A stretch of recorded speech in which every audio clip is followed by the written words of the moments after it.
Dr. Parker was born in Houston, and she did her undergraduate work at the University of Houston, majoring in English. She received her PhD in anthropology from the University of Washington. She did field research on the Swahili coast in Kenya. She did her PhD dissertation on the subject of aspects of a theory of proverbs. She was an assistant professor at the University of Texas at Austin in the Department of Oriental and African Languages and Literature. She was a senior research fellow at the University of Dar es Salaam in the Institute of Swahili Research. She served as the director of the Licensed Vocational Nurses Association of Texas. She consulted on political campaigns. She served on the City of Austin Planning Commission. She was the executive director of Texas 8 Network for 17 years. She has been with the Ethical Society of Austin since 2015. She's a past president of the society. She's presently on the board of trustees. She's presently the chair of the Ethical Action Committee, which our organization, of course, is a member of. And she speaks Swahili, although not as fluently as she once did. And she likes the mysteries and science fiction of C.J. Terry. And I must point out an error in the information she's given me. She said that she retired in 2008, and on the basis of what she's been doing since 2008, I really do not think that's correct. She has been terribly active in social and ethical issues. Thank you for those kind words and introduction, and thank you all for having me here. I really appreciate this. It's an honor for me to be asked to speak to you. It's actually quite exciting, and I learned a lot in the process of getting ready for what we were doing. So I can say that it's been a benefit to me already before I even get started. What I want to do is my process of getting ready and understanding a topic, an issue, finding ways to deal with it is to write it out in slides. And I know nobody likes PowerPoint, but this is Google Slides, so we'll try that. It just helps me organize my thoughts. So I'm going to maybe share my screen, maybe not. I seem to have lost it. Give me a second, and we'll see what I've done. There we go. Okay, I can do this. Technology is always so much fun. Okay, share. I had too many things open, but now we're good. All right, I'm just gonna, that's sharing, and what I'm supposed to do is present. There, okay. What I've done, I know that we want to talk about abortion, and we will. But in the process of getting ready for this discussion, I realized that part of what we're looking at is Texas' state of mind. What were they thinking when they passed these bills? And there are 3 of them, not just one. They were really busy this legislative session. And what I came to was some sort of conclusion. I came to a conclusion about why they may have done this. And it works at least for the concept of a story. It gets us started. Whether or not it's really valid is less the point. Is it just gets us through the information and we see where we are. And this is sort of my outline of where I'm going. Most of this is by way of introduction. I'm going to go really fast through a lot of this material because I'm trying to establish a context. I have shared with Tati and with Bert this presentation. It will soon be made available in a PDF form. So if you want to look at it more closely at any point, if I do go too fast or not very clearly, then you'll have a chance to look at it on your own and delve in more deeply. But I want to talk about what state of mind might have possessed our legislature in the process of doing this. I want to talk a little bit about some truths about Texas, and I don't mean brags at this point. Texas government, if you will, in a nutshell, and a bit about our history, our recent history, not the Alamo or LBJ and George Bush, but something, well, within living memory, which we swore we wouldn't forget.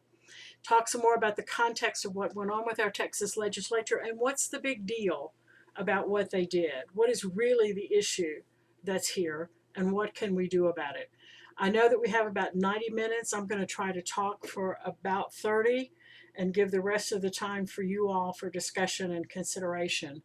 And feel free to tell me when I've run over time or dwelling too long or something. This is for you, not just because I made it into an outline. Okay, just very quickly, you know about something about Texas because Hollywood has told you a lot about Texas. We have had the help from Hollywood. We have had the help from a lot of Texas brags and some news media who have given us outsized stories about Texas because you know Texas is big and big is better, and whatever we have, whatever you have, we have something bigger, and whatever you have, we have something better. That's sort of the way that Texans are brought up to think, that we actually are bigger and better than everybody else. We are exceptional and we are colorful and we should be that way because we're strong and powerful. So don't mess with us. This is an attitude that comes about that says Texas is really better because it's bigger and special. It also coalesces around the idea of independence and being independent minded. The Alamo is very strong in Texas thinking, so don't mess with us. The truth about Texas, though, is a little more difficult to narrate. We have here some stats or some rankings from US News, which tell you that we've got money in Texas, but we don't have a very good ranking on healthcare or education. This is not the land of opportunity.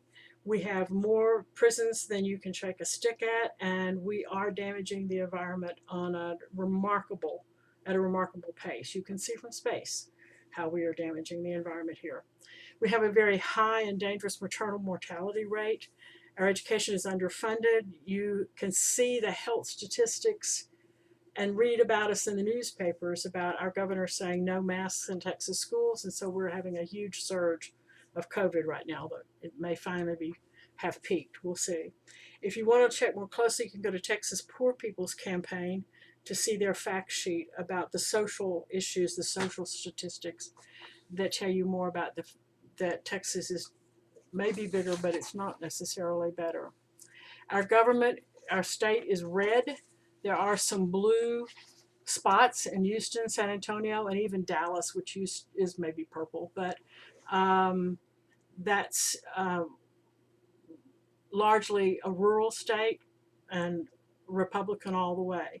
The legislature meets every 2 years, not every year and not for very long, 140 days. And that matters in terms of what we're talking about with the abortion bills. If we don't get everything done that the governor wants in 140 days, he can call special sessions. Doesn't do it often, but it can happen and is happening now. Okay. Now, when we talk about Texas history, I just want to, there's a moment in Texas history that really matters for this discussion. In February last year, right in the middle of the epidemic and shutdown, hell froze over. We had massive power outages across the state. This led to food and water shortages. There were at least 210 deaths, often by carbon monoxide poisoning, because we're not ready for winter in Texas. We don't have winter clothes. I own a heavy sweater for when it gets really cold.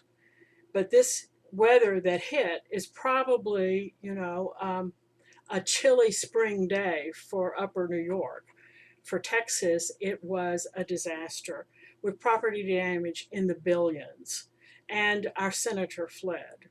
Now, the reason we make fun of Ted for fleeing, Ted Cruz headed off to Cancun to get away from the cold, but what he did was take away the heat from the governor. The governor blamed this crisis, first of all, on wind generators. He said that this is what the Green New Deal does for you. It freezes up, it just can't handle the cold, and that's why Texas is suffering. He knew, and he'd already told the media in Fort Worth, that it was the gas lines that had frozen, the natural gas pipelines and the wellheads that were not weatherized and weren't taken care of. He knew that the members of the Public Utility Commission that he appointed, that were his former staff members, had not insisted that this infrastructure be weatherized in the face of severe climate change. He knew that we had such unregulated areas in the state that people during the periods of the power outages were, for those people who could get power, got it at exorbitant rates, and when it was over, they received utility bills in the thousands of dollars, many thousands of dollars. He knew that we were not connected to the national power grid, and so we had no recourse, no way to get more power into the state. And he blamed wind generators, and when Ted went to Cancun, it saved him. He was really happy to see that because the media then turned that to the story. But some of us said, we're not going to forget. This is really important. People died, people suffered. This was a really awful time in our state's history. So we said, when the legislature comes back, they have one job. This is all they have to do. This is really important. Job one is fix the grid. So they came back in January of this year. For 140 days, they filed more than 7,000 bills in the regular session. I don't think Congress files that many bills in a 2-year session, but we got them in Texas. And 666 of them passed into law. And for this discussion, I read the captions on all 666, looking for the abortion bills and the women's health bills and bills that might be relevant. And I noticed some patterns, I noticed some clusters. And I really felt that's when I talked to Bert, I said, I think we might want to talk about these just a little bit, just to mention them. We talked about police funding, discrimination, voting and election restrictions, public health. Yes, they had a little bit on energy, but we really saw bills actually protecting Texas history and, of course, women's health and reproductive rights. Now, that was the first session and it ended at the end of May. And the governor didn't get everything that he wanted in that session, so he called a special session. And you probably heard about this special session. This special session got the quorum canceled. Quorum was busted. Texas Democrats in the House of Representatives left the state. They got on a bus and got on planes and they went to Washington, D.C. because the first bill on the agenda for the first special session was voting rights. It was voter suppression, if you will. It was to try to make elections more tightly controlled, the ballot box less accessible, and more difficult for people to register and vote. So the Texans, our Democrats, went to Washington, busted the quorum, asking for help. And that session didn't result in any legislation. Eventually, the quorum busting got busted and the Democrats had to come back and we had the second session. And that was evil because we had more bills on discrimination, more bills limiting voting rights, more bills about what we need to say about Texas history, and more bills on women's health and reproductive rights with further restrictions on that. The third special session is in fact ongoing. It's redistricting and gerrymandering is alive and well in Texas. So that's happening. So when they came in that first session, they did deal with energy. And I'm saying it's important to understand these energy bills, at least from the perspective, not necessarily of what did get done. They said, oh yeah, we'll audit the regulatory agency. Oh yeah, we'll look at building standards. Oh yeah, we'll work on recycling our oil and gas fluids. so we don't use so much groundwater. But there were no changes in the Public Utility Commission, no requirement to weatherize the infrastructure, no regulation of costs or remediation of those exceptional bills that came to people and in some cases cost them their homes, and no effort to connect to the national grid. What we had was theater. We had political theater to hide the fact, to disguise the fact, to create the smokescreen that says we're not going to fix the infrastructure. We like it just the way it is. And so that's where they were. That, in fact, is a question of why. I say it's the smokescreen. I really feel like there's a smokescreen there. But others say no, they really planned to do these bills all along. They really wanted this kind of stuff. And I feel that perhaps we also could look at this "don't mess with Texas" idea. Don't Mess with Texas was an anti-litter campaign created by the Texas Department of Transportation to encourage people not to, throw their garbage out on the highway. And it worked. It was a really fine campaign. Don't mess with Texas. Don't mess up Texas. But a lot of people took it to heart that, remember John Wayne? Remember the Alamo? Remember all of these bigger than life kinds of pictures of how tough we are and how big we are? And they really thought that "don't mess with Texas" really meant that. Don't mess with us. They bought into it as a reflection, I think, of who we are. And I think that while it may not be in final analysis where we got all these bills, it certainly was a motivation to deal with the fact that Texas feels like you messed with it. Texas feels like they have been messed with. Texas feels like something is going on out there that is not consonant, if you will, with Texas values. It starts with defund the police. Texans were mortally offended by that. So we got legislation cropping up that if a county wants to lower its police budget, its law enforcement budget, they have to have an election to validate the budget. That if a city wants to lower its police budget, as the city of Austin has, that they're going to pay a price. The amount of money that they reduce their police budget by is the amount of sales tax revenue that's going to be taken away from them by the state. So the penalties are real, and they're very hefty because they're very offended by this notion. We also, thank you very much, you ran the NRA out of New York, and they came to Texas. I can't tell you how much we appreciate that. We have any number of bills about how now people can carry guns, but this is the one that matters to me, that I think matters to all of us, is we now have a law that says you do not have to have a license to own a gun, to carry the gun, to transport the gun, to store the gun. You don't have to have training about how to use the gun to carry the gun. We have open carry without licensure now for anybody over 21 years of age. And this is a very frightening thing because that's put weapons in the hands of a whole lot more people than we had before, even though this was a very well-armed state. We also had a lot of voting restrictions. Remember, these bills turned misdemeanors into felonies.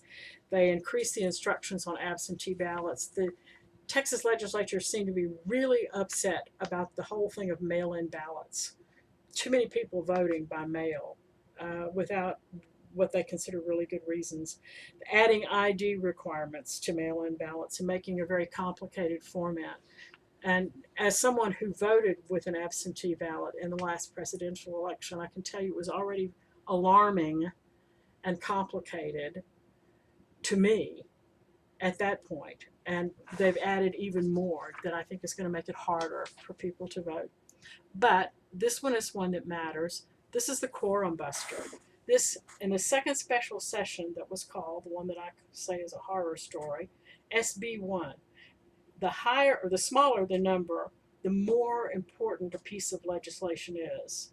So SB 1 was the big deal for the second special legislative session. This is what broke the quorum in the first special session.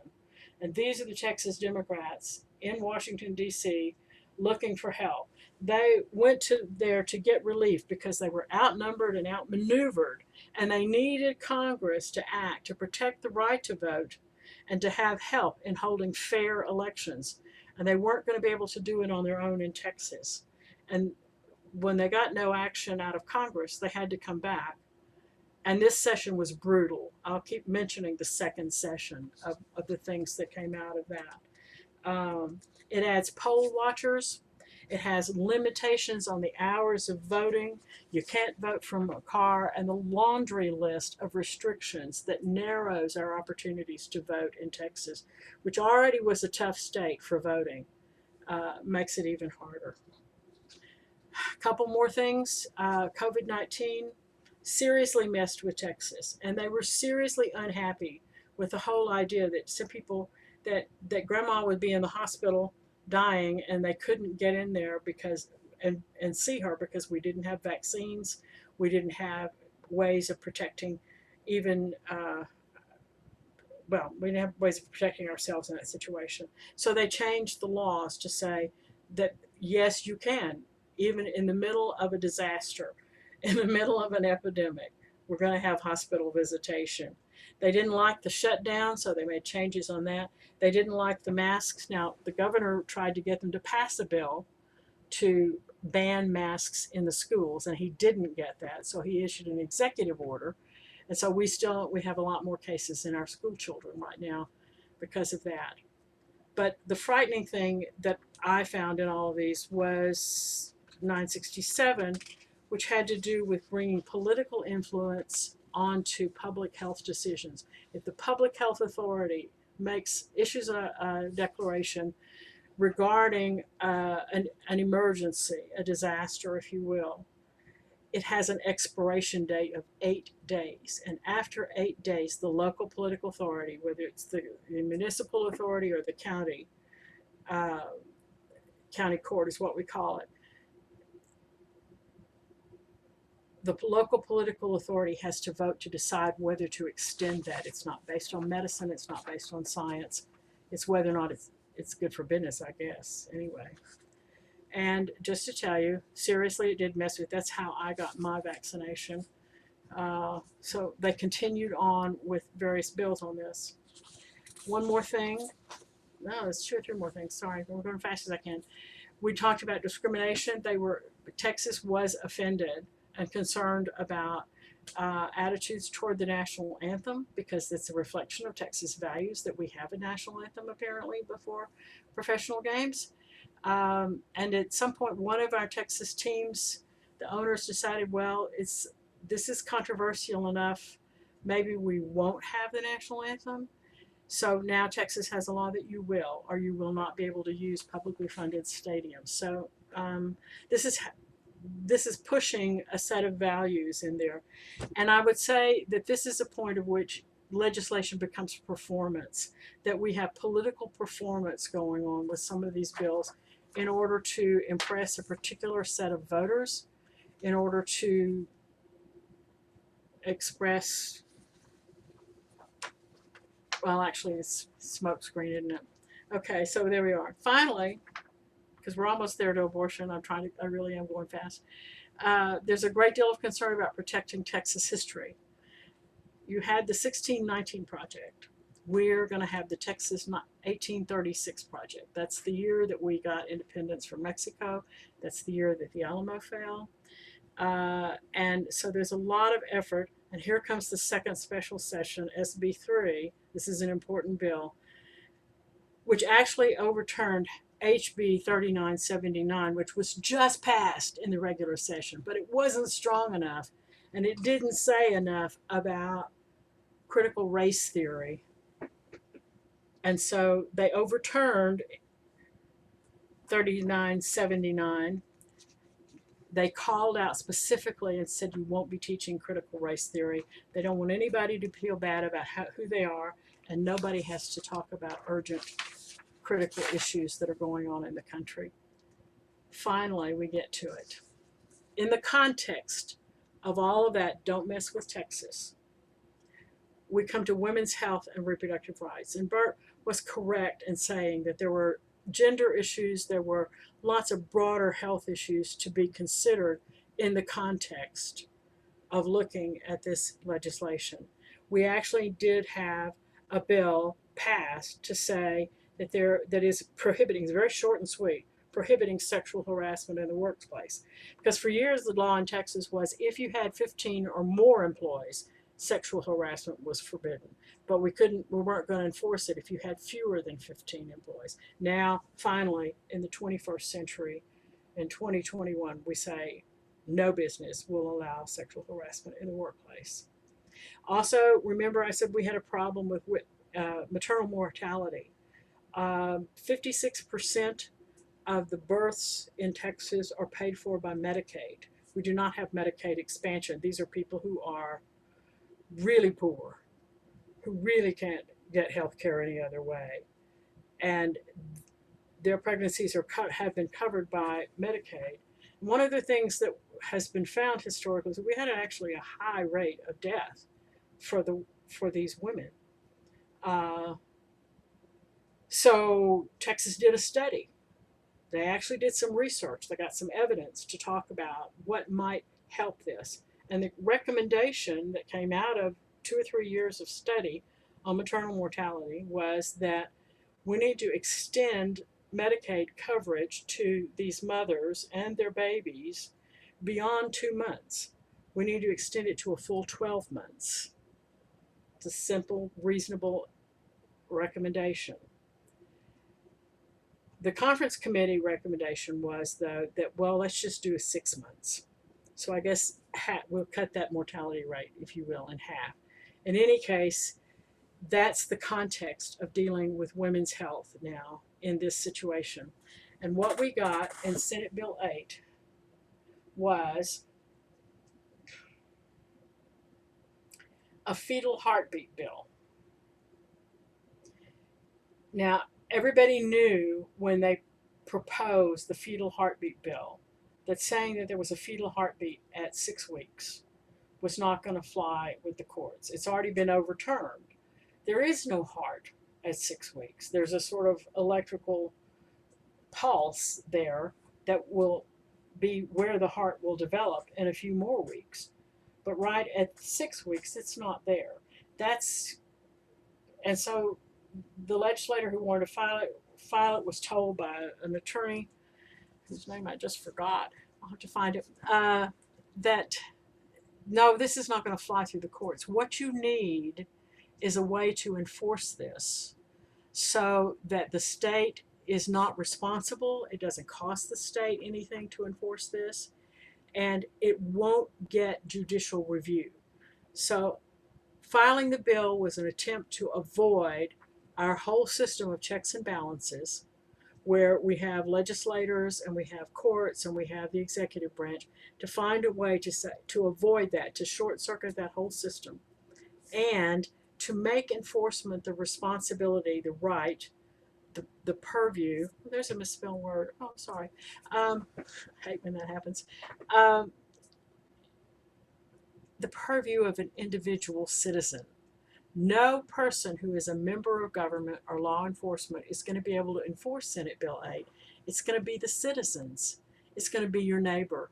It's going to be, well, your relatives if they feel that way about it. They have the right to sue you. Well, not you if you're pregnant. The pregnant woman won't get sued.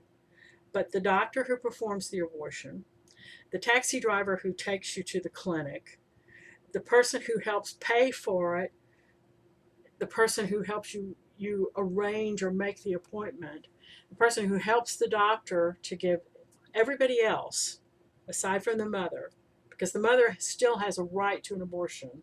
That's still a legal right. But anybody else who's helping is now liable to be sued for $10,000. And if you're sued for $10,000 and you win, you still don't get court costs or legal fees for that. You just don't have to pay $10,000. If you lose, you got to pay the winner, if you will, $10,000, and if they lose, court costs to the one who sues, no court cost to the person to perform the abortion or help with the abortion. It's a little complicated to say, but it's very simple to figure out that this is vigilante justice.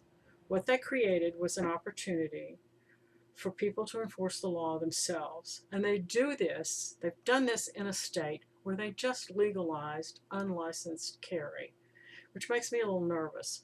But we still have the second session to go through because most abortions apparently are chemical. Most abortions these days seem to be, if they're detected early enough, they can get medication to do a drug-induced abortion and not have to go through some of the hoops and problems that happen with abortion in a clinic. In fact, during the COVID epidemic, sometimes these medications can be prescribed and delivered by mail. So you don't even have to go into a clinic. You can take care of yourself at home.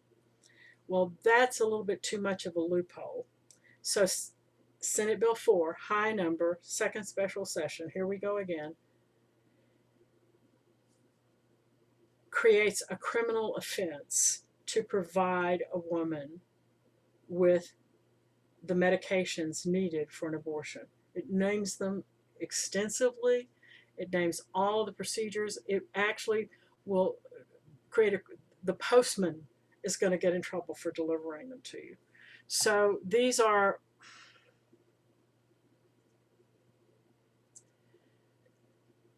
trying to shut the door without actually banning abortion, trying to make it so impossible that nobody can get an abortion in Texas, and they've succeeded because this largely shut it down at this point. There's people are crossing state lines. They're going to Oklahoma, which is not a friendly state. They're going to Louisiana, which is not a friendly state. They're going to Mexico, which has legalized abortion, and they're going further afield if they can afford it, if they can get off of work, if they can find somebody to take care of their kids. Or we might end up seeing illegal drug trade with the provision of these medications. I don't know, but it's created a bit of a mess. And so the question that comes to me in the context of Texas being offended by things happening in other parts of the country and wanting to address them, it's also taken on abortion because it senses that this is a time when there is a possibility that the Supreme Court is going to support them. The Supreme Court is going to make it okay. Yeah. Okay, so let's just take this. For me, I'm gonna wrap it up very soon. I just want to say a couple things about why I think this matters.